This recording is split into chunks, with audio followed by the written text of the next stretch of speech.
Hello, everybody. Welcome to another live chat. It is the last live chat of the year, which is shocking to me. Can't believe we're at the end of the year. And what a year it's been. It's been a really weird year. And it's going out with a bang. So, this event, hi, Natasha, this event of Luigi Mangione, however you pronounce it, is really shocking and consuming. And it is, I'm working on a few videos on it, and it is really complex. So yeah, there's going to be some, you'll hear from me more after this. So it's not the final video of the year, but you'll have a few videos coming before the end of the year.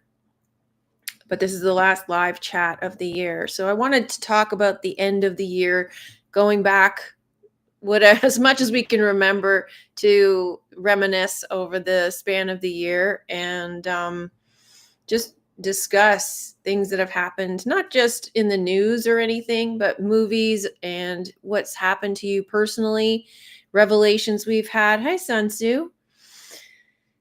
And, looking back and seeing how far you've come over the past year, if you want to have a look at those sorts of things. Eternal Being, hello. So, yeah, if you're here, let me know you're here. Say hi. Because, because yeah, it's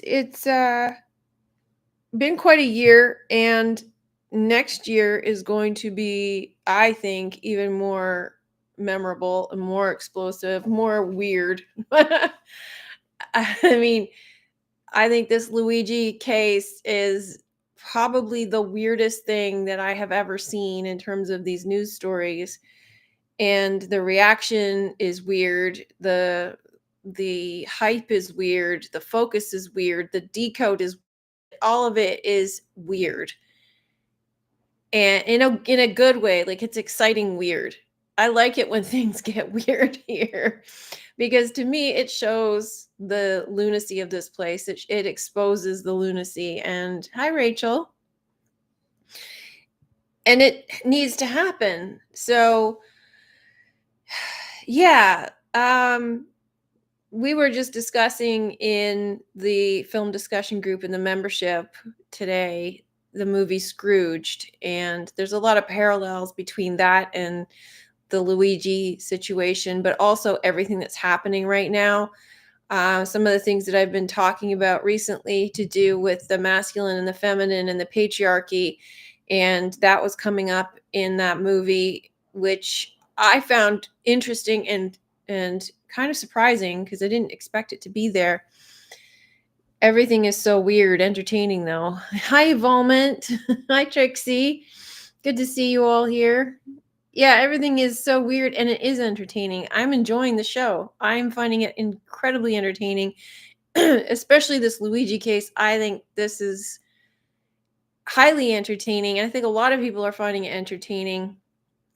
One thing I do want to talk about regarding that, because I don't want to overlap with the videos that I'm working on, but the reaction is something I want to talk about because it's so strange.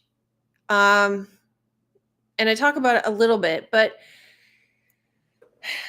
the way in which people are reacting to him specifically, I don't think this would have happened, say, even 6 months ago. The way people are supporting him and rallying around him, um, bizarre. It's very bizarre. I mean, we all know that this is some orchestrated situation, right? So Yolanda has helped me to detach and observe the show and don't get caught up with out of control emotions. Thanks, Sun Tzu. That's great to hear. I'm glad to hear it. And you're welcome. I'm glad I've helped you. um so yeah, it's such a performance But to see these people reacting, and I don't even know where to begin. Like, you have the people on the left, let's talk about them first, because some people on the right are saying, and we're talking about like media, alt media, are talking about people on the right, oh, sorry, on the left, saying that the left is all caught up in this hype and supporting him. And they're sort of saying that it's not happening on the right, but it is happening on the right. And then there's a backlash to the right saying that it's wrong to support someone who, ended somebody's story, if I can have to put it that way. Because at the end of the day, that is what happened in this story. Somebody ended somebody else's story. And, that's not a positive thing. The sort of gray area is what this somebody has done. But we have the people on the left who are, um, well, I mean, a lot of the people on the left, not everybody, but a lot of the people, especially the very vocal people on the left, are in support of some very strange things. And I put out a video about the 4B movement being a psyop. And in that video, I showed that they're in support of carrying and using weapons against men. And this kind of goes along in line with that. Now, where I find it goes off the rails for that perspective is the fact that they support it because it's a white man taking out another white man, but it's also a higher up, somebody in the power position, authority figure, somebody who's doing evil things. And, it's creating this awareness of the class system.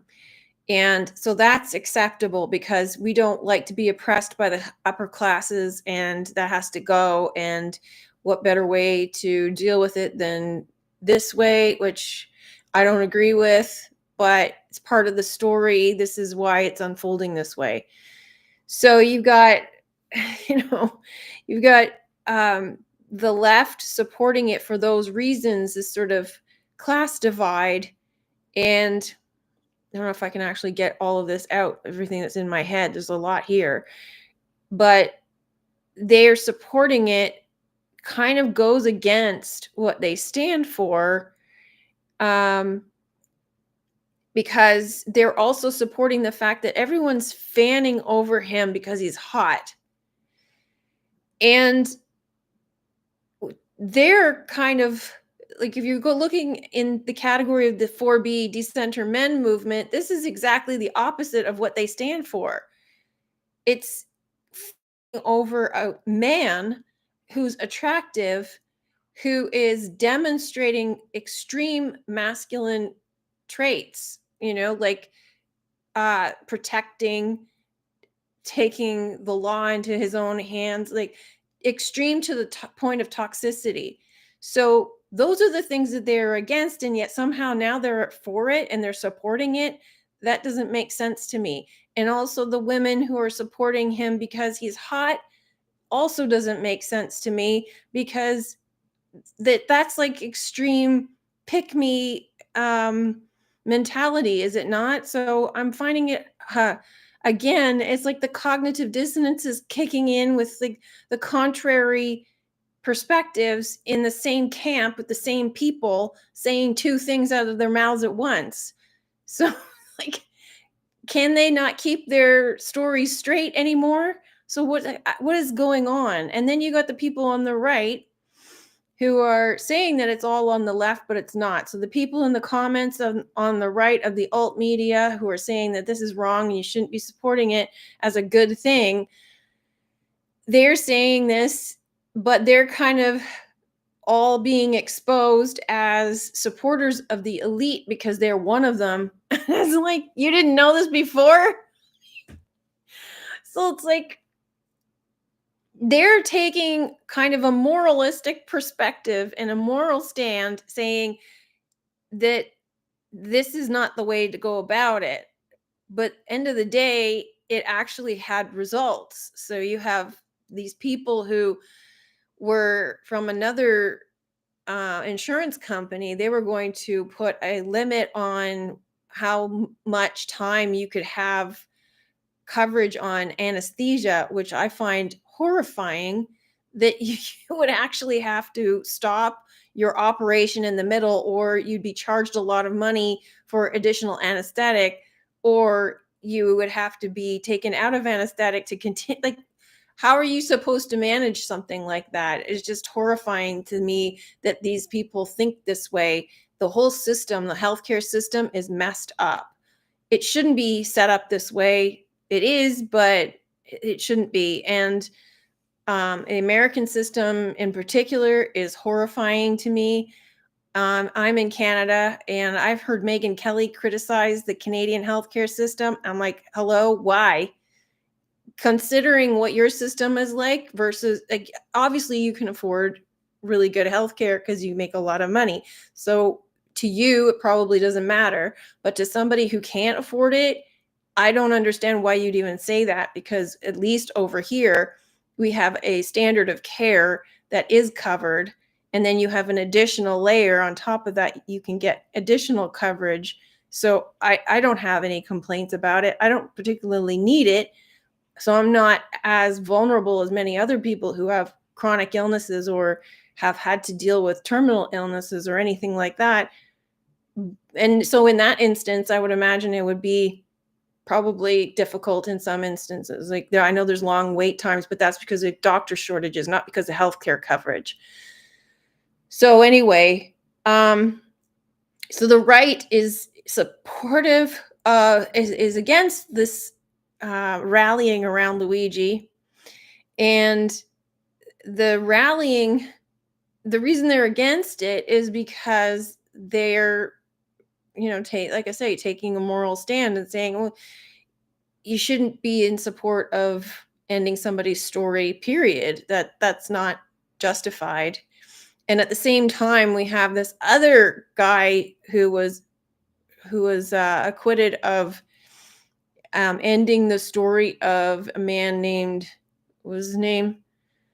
I'm sorry, I can't remember his name off the top of my head.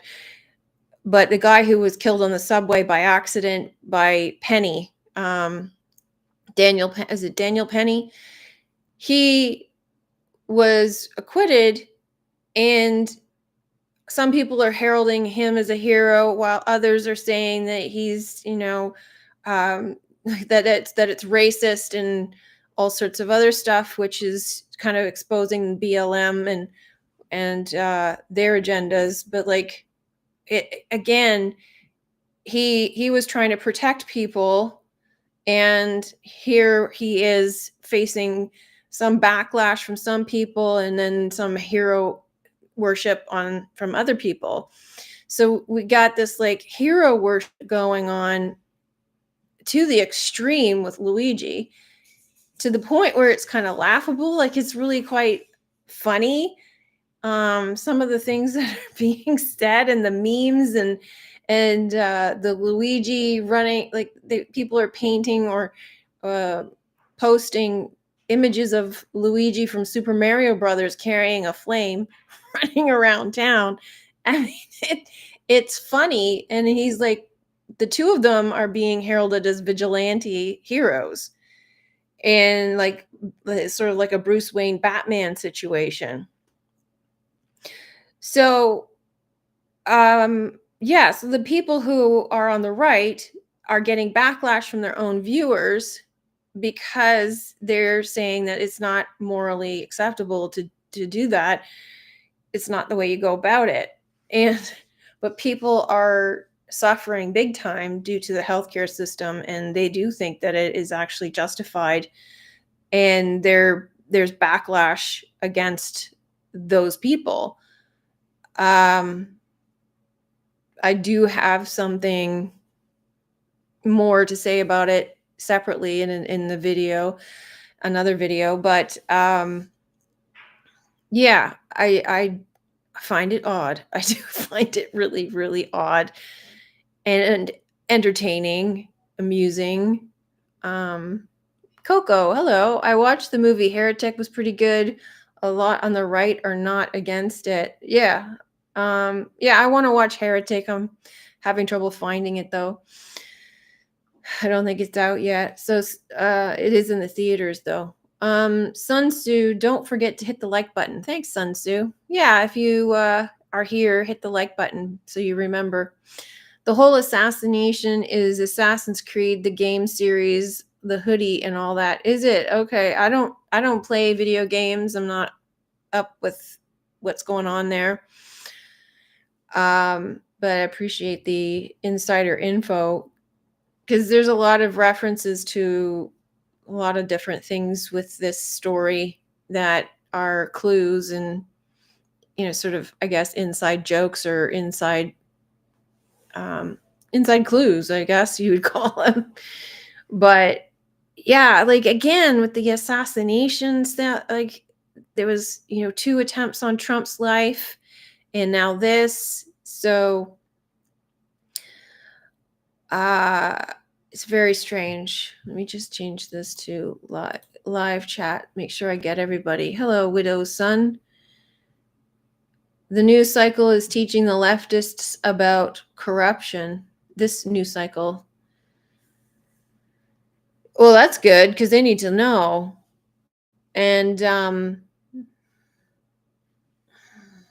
yeah, so like they're saying that the reason that this event is bringing the two sides together, which it is to some extent. There's still a lot of people who are polarized, but yeah, like we have to bring the two together. There's got to be some unity after all of this division, and in order to wake people up to let them see that there's something else going on here. And like you say, like the whole thing is being pushed as a game, which it is. So it's fascinating. It is very fascinating and it's entertaining. It's good to watch, fun to watch. It's better than watching a movie, that's for sure. It's like we're being immersed in the movie, in the game. They're involving us in it. So it's highly entertaining. So yeah. Anybody have anything else to say about that while we're doing it live? Because um, if you have any talking points you want to discuss about it. But I saw, they have some evidence, but he's like, well, you don't really have any evidence. So this is really interesting. I don't really know what's going on with that whole evidence thing because like either you have evidence or you don't have evidence. I mean, they're saying they do and they're talking about it. A managed Medicare Advantage HMO plan kicked my 93-year-old mom, broken leg, out of hospital, then kicked her out of skilled nursing, and then said she didn't qualify for PT. I guess she's a useless eater at age 93. Holy cow. Wow, I'm sorry to hear that. Yeah, that's disgusting. I don't know how these people can live with themselves. Like, I guess some people are more sensitive than others because when I worked in advertising, I had a really hard time. I guess like my moral compass is a little too strong. I can't do things like that. My there were times where the clients I worked on wanted to push the boundaries of what's acceptable, putting certain products where I didn't feel they belonged and they shouldn't be there, pushing certain messages I didn't agree with, and I would stand up and say something, even if it was to my detriment. I would say something, but they didn't really seem to care. Like the whole like attitude that these brand managers had was very much they would take on their brand as their identity. In a lot of cases, they're so attached to it, it was like it became part of them, which was weird. It was a weird thing to watch, but I guess when you're doing something, you kind of identify with it because it's your job. But there was no barrier there between it being a job and it being you. And they didn't seem to have any perspective on morality or ethics, like what's ethically possible or where the line was. They just wanted to sell more. That was all they cared about. So, because when they're a brand manager, the bottom line is all they are held accountable for. They're not held accountable for anything ethical. It's all about the numbers. Their main focus was all about numbers. So they turn their product into a number, they turn their messaging into a number, and they turn the client, like the customer, into a number. And when you do that, you dehumanize everybody and the whole process. So there's no wonder they didn't care about the impact of their messaging or placement of their items. It didn't matter to them because they weren't even thinking about it. And that's horrifying. It just sort of underscores the 911 trauma center that we live in, how even just something as simple as that of a product. So like I used to work on Nestle. I lost my sound here for a second. There we go. Can you hear me okay? I used to work on Nestle baby formula. And I thought, okay, women, they use baby formula to feed their children, and it's a beneficial product. And I can see that that's helpful. But then they started to cross the line in trying to convince mothers to not breastfeed their children and go on formula instead. And I found that horrifying. And I thought, what the hell are you trying to do? I think that that's just disgusting. Things like this kept happening. And every day I would go into work and I'm like, "Okay, what are you going to hit me with today?" Like sugary drinks, targeting kids with mindless things, and trying to get that all focused on fun and indulgence and uh, really unhealthy things. Not helpful. It's not helpful for children. You're trying to get them to, first of all, drink this sugar laden beverage, and then you're feeding their mind with sugar laden crap too. So it was constant focus on all the wrong things, even when it had a purpose to some extent. It's like, okay, you can argue that there's a place for it, but then you push the limit of where that place ends. It's like you have no scruples of pushing it into dangerous territory, and that's where I got really irritated, and it was eating at me, and I was like, I don't think I can do this anymore. I don't think that this is good for me. And if I'm fighting against the brands that I represent, that's not healthy. It's not it's not something that I should be doing, but I do feel like that they do need somebody to say, check yourselves for a moment here. You're going the wrong direction. But, it wasn't my place, it wasn't my job. So yeah. I mean, it was kind of my place though to say something, to say, "Yeah, I don't think you should do that." But I just think that people just don't care. And so with the healthcare system, it's the same thing. They have to dehumanize to some extent, otherwise they can't get through the day. Same with doctors and police and um, even lawyers. You have to disassociate. Otherwise, you'd be coming home in tears all the time and being upset all of the time. And you just can't do that to yourself. So you have to numb. You have to shut your humanity off to some degree. and just get through the day and deal with it because that's the way the system's structured. But nobody says anything. This is the frustrating thing, is that nobody says anything. And that's one of the things that I touch on in the other video regarding this Luigi case, because this has given them permission to say something. And most people are cowards. When somebody sees something that's wrong, you're supposed to speak up. You're supposed to say something. You're supposed to defend that person or that event or whatever it is that's wrong. You're supposed to say something, and most people don't. Doesn't have anything to do with me. I don't want to get involved. I don't want to get in trouble. It's not my pig, not my farm. Like, they just don't fight for things. And there's not enough people who will stand up for what's right. And because it's the repercussions are I think, what is the saying? No good deed goes unpunished. So if you stick your neck out and defend these things, you get punished. And that was my experience when I was a kid.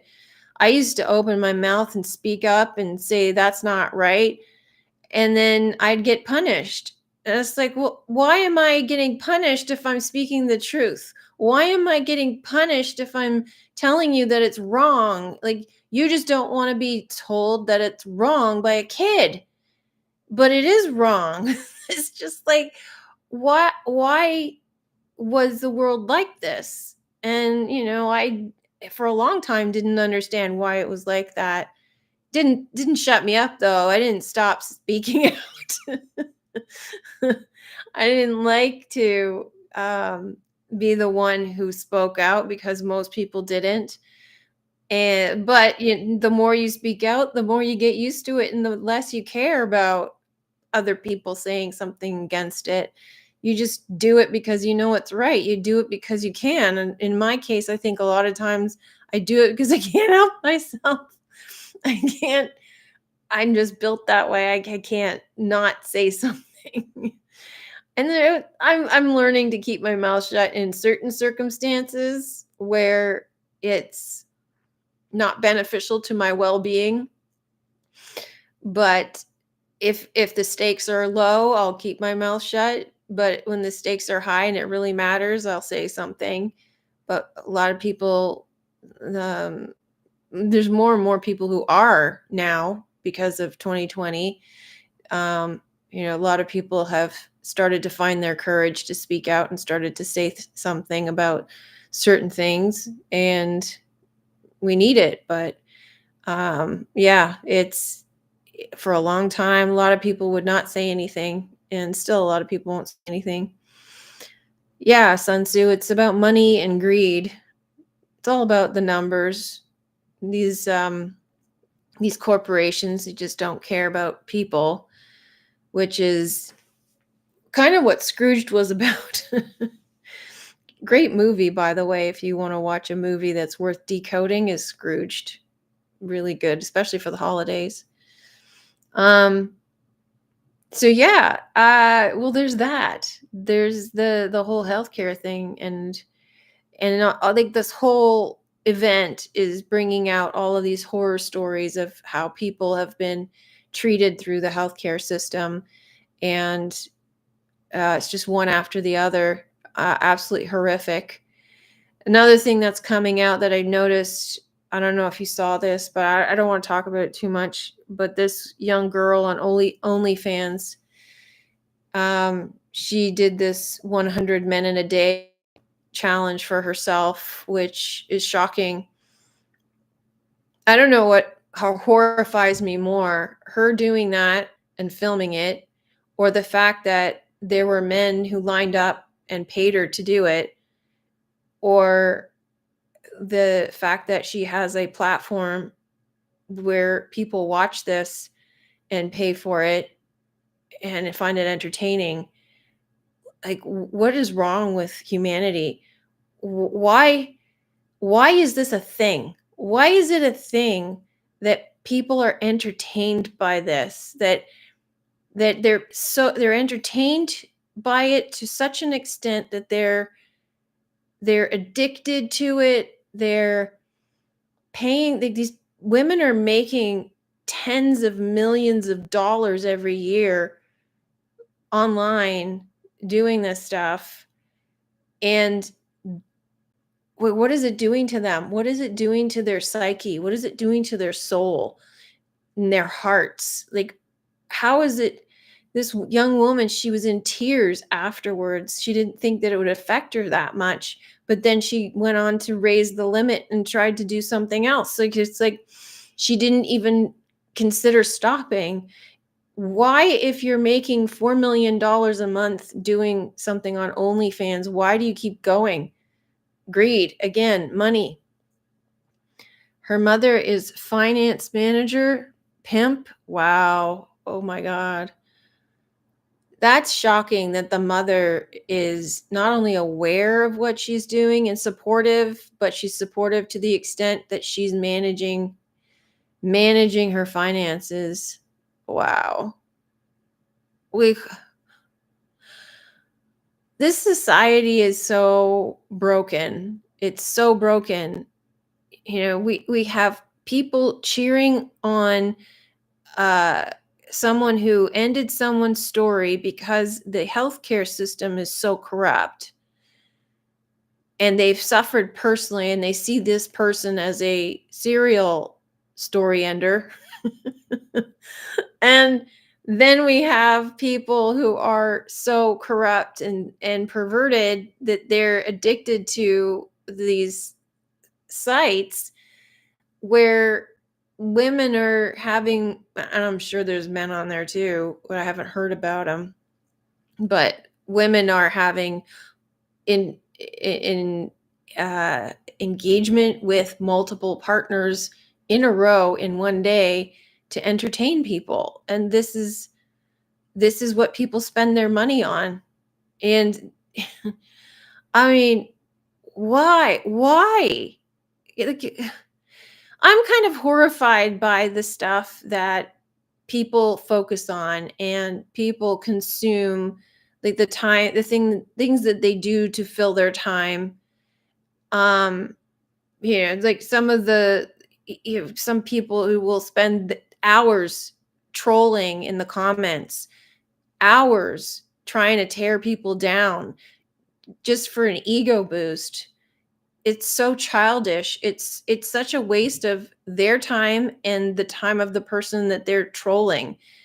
What they get joy out of it, and this is narcissism. This is just narcissism. All of it is narcissism. It's all narcissistic greed, ego, feed me, feed me, feed me, give me what I want and give it to me now, and I'm going to take from you. And it's not contributing to society. It's not feeding yourself. It's not feeding anybody else. It's just sucking it dry. It's just all about what I can get. What can I get? I'm going to get as much money as I can, and I don't care what happens to people. I don't care what people think. I don't care what it looks like. I don't care about my reputation. I don't care about the repercussions or how it affects people in the public. I don't care if it hurts people. I don't care if it ends their story. I don't care if they eat something and it causes them to get sick. I don't care if they get obese. I don't care if they get addicted. No concern whatsoever to what happens on the other side of their interaction. And I'm going to troll your page, and I'm going to leave nasty comments, and I'm going to bombard you with hate. And I don't care what it does to you, because it doesn't do anything but positive things to me, because it feeds me. Feed me, feed me. It's all me, me, me, me, me. It's garbage. And it's just like, we got to cut it off. We got to kill the beast, starve the beast. This disgusting. This sort of behavior really makes humans look disgusting. It really does. Sun Tzu, years ago, Brooke Shields' mother allowed her to play child prostitute. Yeah, I remember that movie. And I mean, it's on one hand, I can understand her thinking, well, it's just playing, like she's just an actor. But on the other hand, it's not. I've seen firsthand working on sets to see what happens when you're play acting. It's traumatic. So I don't know. I probably told this story, but I was on set of a TV show that was one of the more, it was like a cable show. And it was kind of, I think it was about werewolves. And this stand in, a young 20 something guy, he was brought in and he had a regular gig doing stand in. He was brought in and they didn't tell him what scene he was brought in for. They didn't even show him a script. A few minutes before the scene, um, they told him what the scene was, and he was standing in for the lead actor and basically was told that he had to uh, R the woman. And so he was a little bit taken aback and wasn't sure he wanted to do it, but he didn't want to lose his job. So they sectioned off the set so that only people who needed to be there were there. And I saw this boy's face when he came out, and he was traumatized. And that's just acting as a body double. And we told him he didn't have to do it. And he said he wanted to do it because he didn't want to lose his job. And I said, it's just a job. Like, you don't have to do this. And that's just acting. And it's a 20-year-old. So I can just imagine what that does to a child. And people don't think that. They don't think that it's going to affect them because it's just acting. It's not just acting. It affects you. So yeah. It's this place, there's some really depraved behavior here, and we just excuse it away as normal, which is also shocking. Like the number of times I've said, like, why do you watch the news? It's just it's scary, fear-mongering stuff. And the answer is, well, you have to keep up on the news. You need to know what's going on in the world. I said, well, no, you don't, because it has nothing to do with you. It's happening all around in other places. Is it happening in front of you? No. So why do you need to fill your life and your mind with all of this negativity? And people, they just accept the 911 trauma center most of the time because most people are just NPCs. They accept it because, like they say, you accept the reality that's presented to you. Eternal being, the narcissistic mind is the antichrist everyone tries to pin on one person or figure. Yeah, thanks, eternal being. So I mean, it's like, I mean, you could say it that way. Like, for me personally, the Antichrist is worshiping the historic Christ, because that's the opposite of the true Christ. The true Christ is within. And so externalizing it and putting it onto a human figure and making him an idol is the opposite of finding the Christ within. But yeah, I mean, you can say that the narcissistic mind is as well.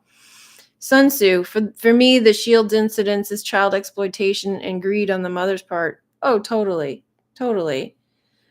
I mean, the thing is that you're putting your child in a situation where you're exploiting your kid. Like, the mother's got to be on set for a child that age. If not the mother, then an adult guardian has to be there for someone that age. So, especially for something that is that sensitive, because they need to make sure that they're okay with it. But also, if you have agreed to have your child in a movie like that, then you're you're pretty much saying you're okay with a lot of things up front. But yeah, with a minor, they're supposed to have a parental guardian on set. So you make sure that they're taken care of on the set. My friend's brother at age 11 was put in charge of running a corn movie projector by his mother and stepfather, and he was never the same. Wow. That's horrifying. Like, what the hell? You know, that's another thing. We have to protect children's innocence. And people people in this world are very quick to want to rob children of their innocence as fast as possible. So, um I was pretty innocent for a very long time. and you get people who want to get you to drink early, or um basically corrupt your innocence, get smoking, drinking, drugs, getting involved with the other sex, that sort of thing. And it's like those things can be um depending on how, like, if you have limits and boundaries, they can be character building to some extent. But then if you don't, and you get carried away and you're too young and you don't know anything about what you're getting into, it's dangerous. And I've seen when I was younger, in elementary school, there were girls who were wearing makeup and sort of more mature clothes, and they had this sort of way about them that made them more mature. And they sort of, I guess, already had um I'm trying to be careful about how I explain these sorts of things, because I don't know what YouTube likes and doesn't like anymore. But they sort of mature too much, too early. And you can tell the difference between someone who has experience and someone who does not. And there's it's looking back on it, like, I didn't know when at the time I didn't on, but I kind of had an inkling. And now looking back on it, bad for those girls, because I now understand what had happened and why they were like that. Um, that they were forced to grow up before they should have. So I think a lot of times a lot of the girls came from broken homes. And so they had to, I guess, deal with um, new father figures, so to speak. So, you get um, you get to see this sort of thing really early, and then that should never happen. And yet here we are in this trauma center, and it's conceived to be normal. It's not normal no matter how you look at it. And then you're looking at this healthcare system and what had happened, and a lot of people are saying, well, you may not like it, but that's the way the system is. Why is it like that? It should never be like that. It shouldn't have been set up like that. So this is a fundamental problem with the healthcare system that nobody seems to care to fix. So it's like, well, why aren't you fixing it? If nobody likes it and everybody's outraged and everybody's upset and everybody's suffering, why isn't it fixed? What? Why? Why isn't anybody asking that question? Why isn't anybody doing anything about it? You got people just seem to be accepting it. Like, anyway, all of this is being torn down. Like, this whole infrastructure is being torn down, which is, yay, that's great. We got to build a new one. So make sure this time that you build it better. While you're here, if you like this video, please give it a thumbs up so you remember to do it. So yeah, that's going on. And if we look back on some of the other stuff that's happened this year, I think last year at this time, we had the Tiffany Gomez story. That's how far back I went. and then and then we had, obviously the election campaign and everything that went on with that, the attempt on Trump's life a couple of times, the drama surrounding Trump. Um, Leave the World Behind came out. Oh, that was around this time, yeah, because I did that during Vlogmas last year, and I decoded that movie. Um, that movie, delicious. That was just quite a treat. And what else that came out? So we had The Substance just recently. We had The Heretic, which I want to see, and what else came out this year? I know there was quite a few big ones. Remind me what came out this year. But we also had KateGate, which went on for most of the year, and that was quite a drama. And yeah, KateGate with the cancer thing and the fake photos, and everybody seems to have forgotten about it. Everyone seems to have dropped the fake photos from the royal family like it never happened. Oh, because she has cancer, you're not allowed to say anything. And it's just like, you see, she never lost a hair during her chemotherapy. Neither did Charles. It's like, how long do you need to be on chemo before that starts showing? I've dealt with someone who lied about having cancer. I know what it looks like.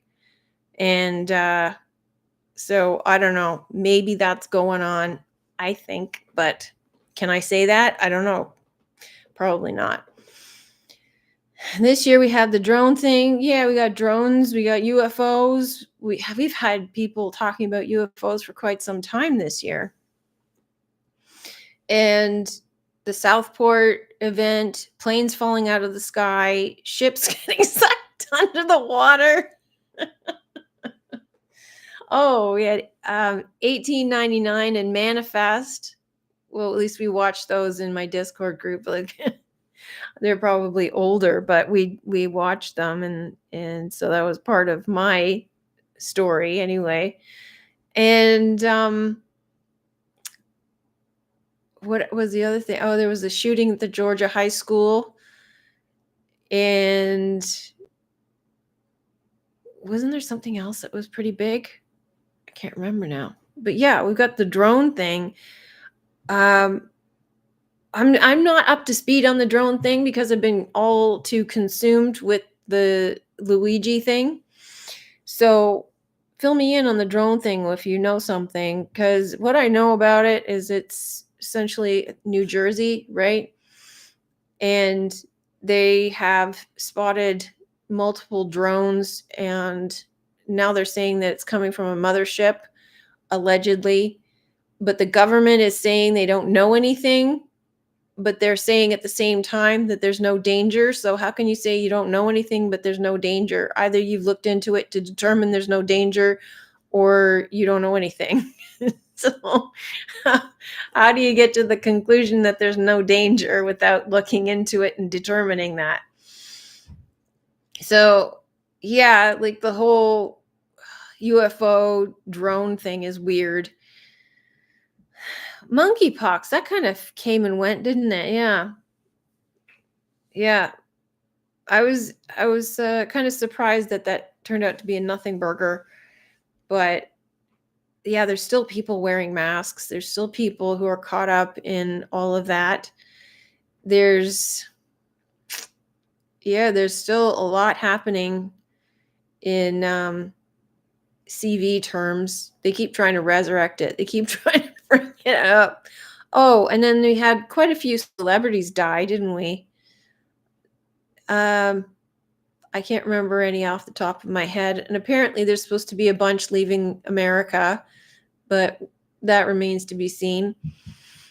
And then the leftist meltdown, that was another thing that happened. That was entertaining. So, yeah, this year has been weird. It got progressively weird towards the end, which I am enjoying. So, Uh, what else? What else do you want to talk about? What's going on? What's happened with you? Has anybody had any revelations over the course of the year? Anything massive shift in your life? Anything, um, any like new perspectives, new perceptions, new, uh, yeah, revelations basically. Anything really happened to you that has moved you in a profound way that you can remember, because it's not easy to remember.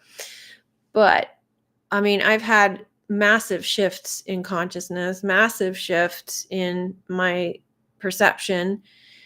Um, I can't even tell you where, like, I'm worlds apart was this time last year. Um, so many things that are a little personal for me to share, so I'm not going to, but things like my lack consciousness, so like my focus on lack or fear or loss, or um, what I don't have or what I'm not getting, or what, negative things that are happening, has shifted to more positive things that are happening. And the that to me is massive. It's a massive shift in redirecting my focus to the positive, to everything's working out for me. And when something that I perceive to be negative happens, I bounce back much faster. I'm Whereas I probably wallowed in anger and self-pity for, I don't know, maybe a day before, or would come back and linger or something like that. Now it's maybe a couple of minutes. I would be like, "Oh yeah, okay, we're not doing this anymore."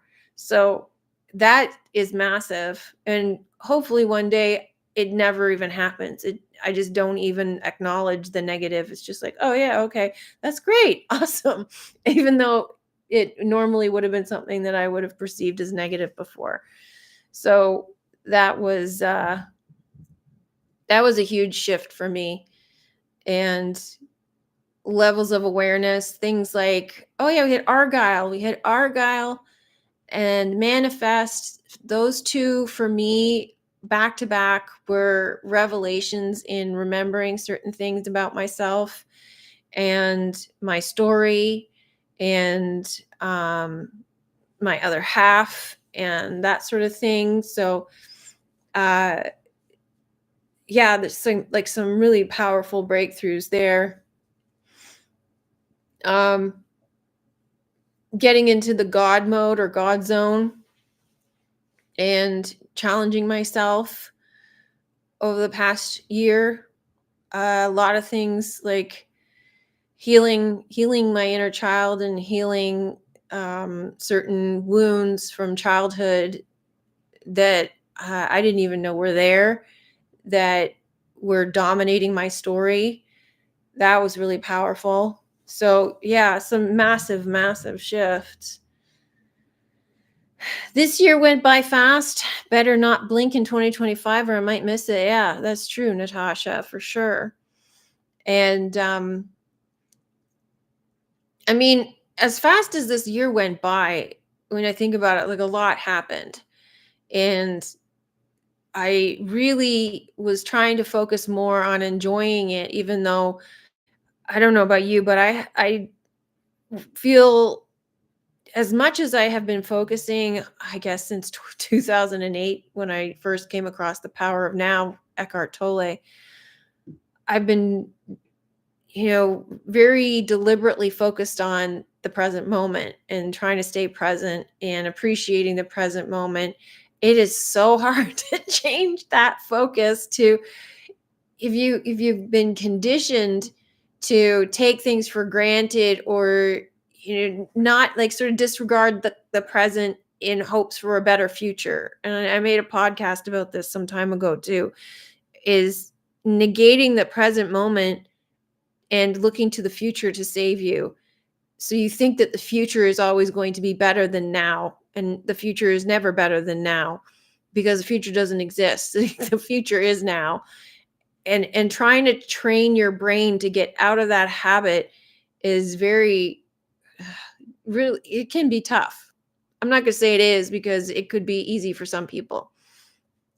But for me, it was tough. It was tough to reprogram my brain so that I don't get caught up in a lot of this um, habit of negating the present in hopes of a better future, because you end up getting stuck in a pattern where that's really all you're doing. You're putting everything into the future, so you're pushing everything off. You're not putting it into the present, and it's a really bad habit that you don't, most of the time you're not even aware you're doing it.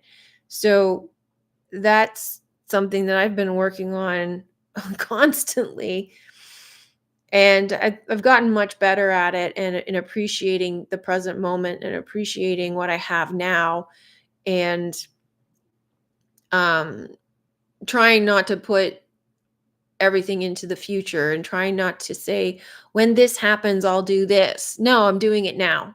I'm doing it now, or I'm not doing it. And then if I'm going to do it later, then I will sit on it and forget about it for now until I'm ready to do it, because there's no point thinking about it if I can't do it right now. Say for example, I can't pick up and move to, I don't know, Australia or something. It's not something I want to do, but let's say that it was, well, I can't do it right now. So I'm just not going to think about it now, but it's something that I'm going to put on my board that I'm going to do in 2 years or something. So I'll come back to it in 2 years, or I'll plan for it so that I can go in 2 years. But if I'm not doing it now, what's the point of thinking about it? And that habit of saying, I'll wait until X happens before I do Y, I've really looked at that and said, no, I'm not putting this stuff off anymore. Like you say, well, I'll wait until I have so much money before I do that, because this is more important than that. And so you end up sort of sacrificing your enjoyment. You sacrifice, say you're putting off going on holiday because you can't afford it right now. And the way in which you look at your finances is limiting your experience, because you keep telling yourself you can't afford it right now. So you keep putting it off and putting it off. Well, if it was a priority for you, you would make the money, or you would put the money aside so that you can go on the vacation. But it's obviously not a priority for you, and you're telling yourself and you're telling the universe that it's not a priority for you. You're saying, I don't need this right now. So the universe is like, okay. But if you told the universe that you do need it right now and you're going to give it to yourself right now, the universe would say, okay. So I'm noticing more about how I speak to the universe, how I communicate to the world, and what I'm saying to myself, and my relationship is now with myself. It's more important that I am the one that I focus on, and I give myself everything. It's funny considering like the last video I did for you guys on YouTube was to do with this young woman who was being slammed for taking care of herself and giving herself everything she needs. And the men and some of the women were saying, well, there's no room for a man because the man's supposed to do that. Man's supposed to take care of you. No, you're supposed to take care of yourself. She's two complete whole human beings. So you have something to offer one another, more than just the superficial, physical, 3D stuff. And so my focus is now on, anytime I feel like I'm looking outside of myself at the 3D saying, you got to give me this, or I need this from you, or I would really like this from the 3D. And I say, how can I give it to myself? Because it's within me. And that's empowering and gives me a sense of security and stability and safety that I didn't have before. And also a sense of love, and how much love I have for myself, and how much love is in the universe, because it's just an extension of me. So understanding that is very liberating and powerful, and helps me relax a little bit because now, in the 3D mindset, we're constantly chasing something outside of ourselves, whether it's love or money or a promotion or a house or something 3D, something external, and you can still want those things, but you don't need to actually chase them because they're in you. And when you have it within you, no one can take it from you, and you never lose it, and it's going to show up when it's going to show up, but you're okay whether you have it or not because it's within you. So the experience or the feeling that you get from having the thing is what you're after anyway. So when you have that feeling, the external doesn't matter so much. It doesn't it's irrelevant. Not whatever is on the screen can play out, and it doesn't affect you because you have everything you need and you are the source of everything. So you can enjoy the company of other people more because you don't need anything from them anymore. You just enjoy their whatever they have to offer, good or bad. So you just enjoy the whole experience. It's kind of like going to the movies and enjoying the movie for what it is rather than getting mad at the movie and saying, well, it should have gone this way. I'm going to rewrite the movie. It should have been like this, and they should have cast this guy. And, and you come out and rewrite the whole movie. It's like, oh, I actually enjoyed it. It was quite entertaining.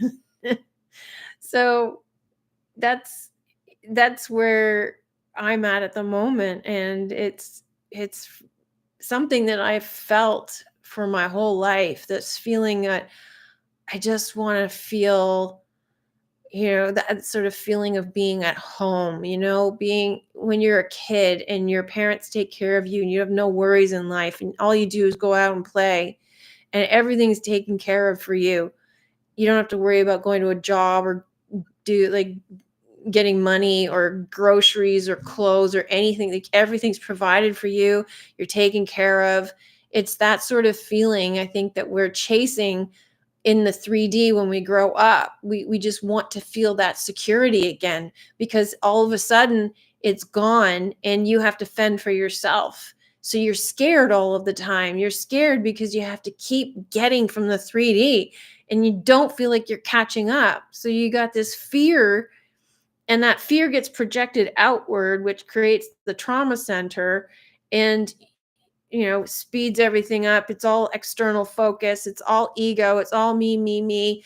It's I got to get this. I got to get this. And you're trying to meet your basic needs. And it's frustrating you and it's stressing you out and you're scared and you're terrified and you just want someone to love you and take care of you and protect you.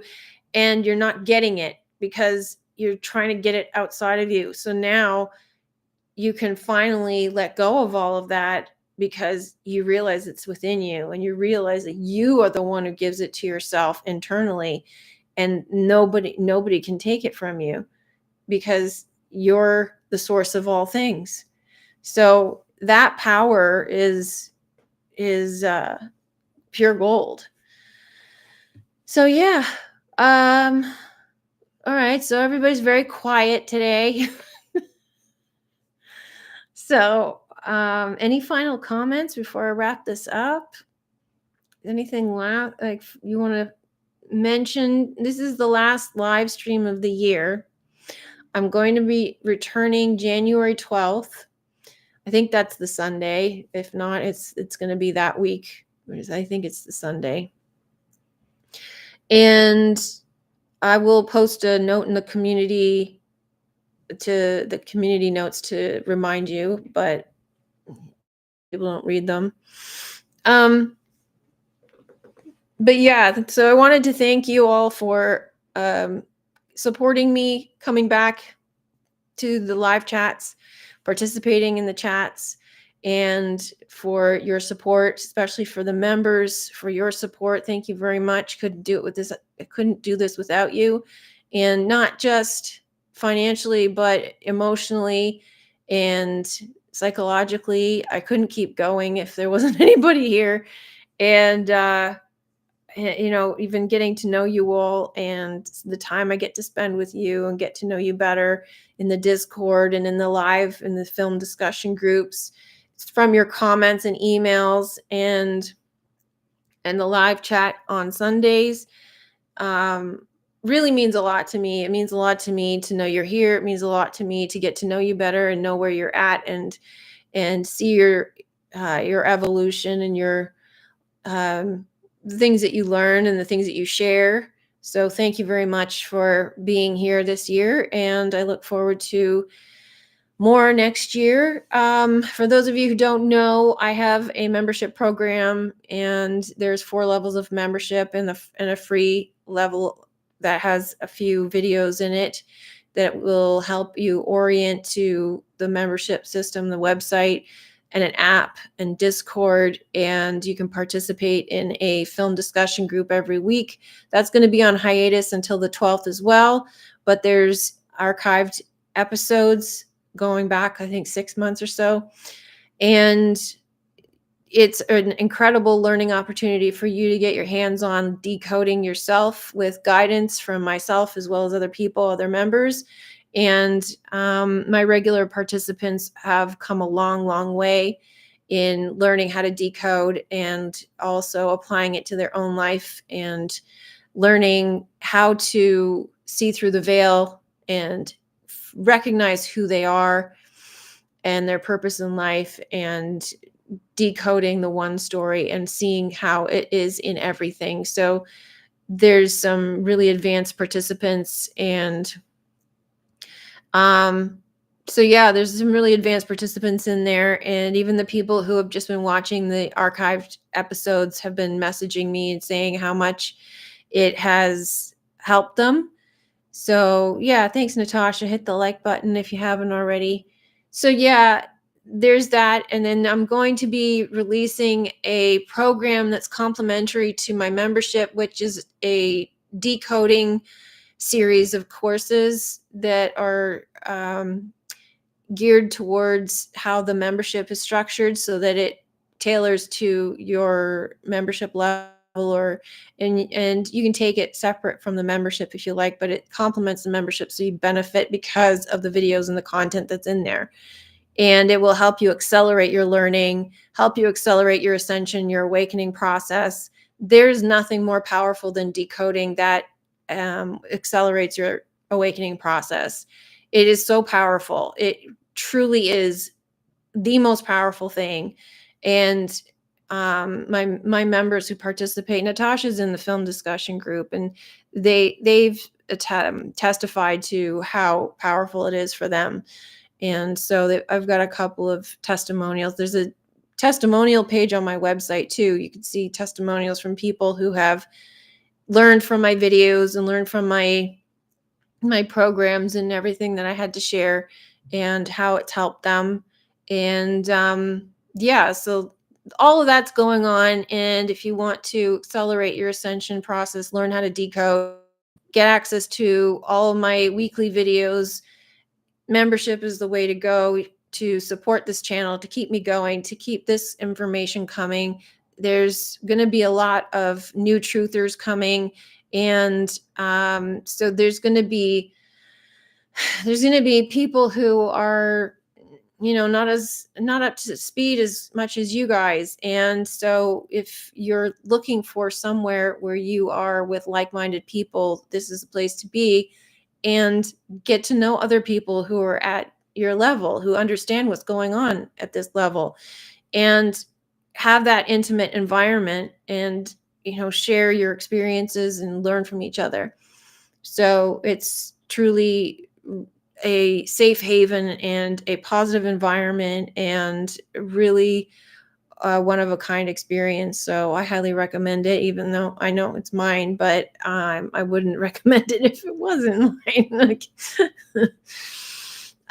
Rod, not sure how much I've missed. Are you feeling pretty good about XRP? Yes, I am. XRP is doing well, and it will continue to do well.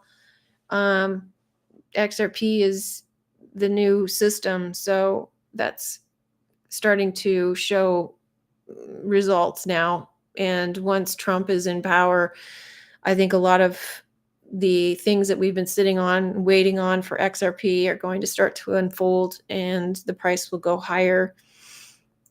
So, yeah, there's still some control issues, I think, over crypto. And I think there's some truths that need to be exposed about crypto. The corruption needs to come out, and the power structure needs to be rearranged, because the heavy hitters and the whales are still benefiting over the ordinary people. And the way in which this power structure is going to work is the power has to go back to the hands of the people. This is why there's the rise in social media. This is why there's the rise in um what are the well, what are we called, the internet sleuths and the citizen journalists, because the power is going into the hands of the people. The mainstream media is falling and alt media is taking over, but even alt media is being exposed because it's going in the hands of the people. Social media is where it's at. This is where everybody has their shared experiences, and it's going to move towards the awakening. Well, I mean, there's going to be divide, but I don't really care about the other side. I'm more focused on this side. There's going to be a big wave of people coming into this area, and we're already seeing a rise in people who are sharing their awakening experiences online. And there's going to be more and more as more people wake up and they have their stories to share. And this whole structure is going to shift, and crypto is part of that. So the whales and BlackRock and all those people who are controlling things at the top, that's going to fall. It has to. And the banks and everything, like, it may take a while. I don't know how they're going to do it, but the power structure, it has to fall. It has to flip. And I don't know if it's going to be slow or fast. Some of us thought it was going to be fast, but they're taking their sweet time. So who knows? Maybe it's slow too fast. you know, Slow at first, and then there's a tipping point, and then all of a sudden it's done. So they keep saying there's going to be a flip the switch moment. Well, we're still waiting on that. So I don't know. But Natasha, I highly recommend a True Love membership. It helped me grow so much and have made many like-minded friends. Thanks, Natasha.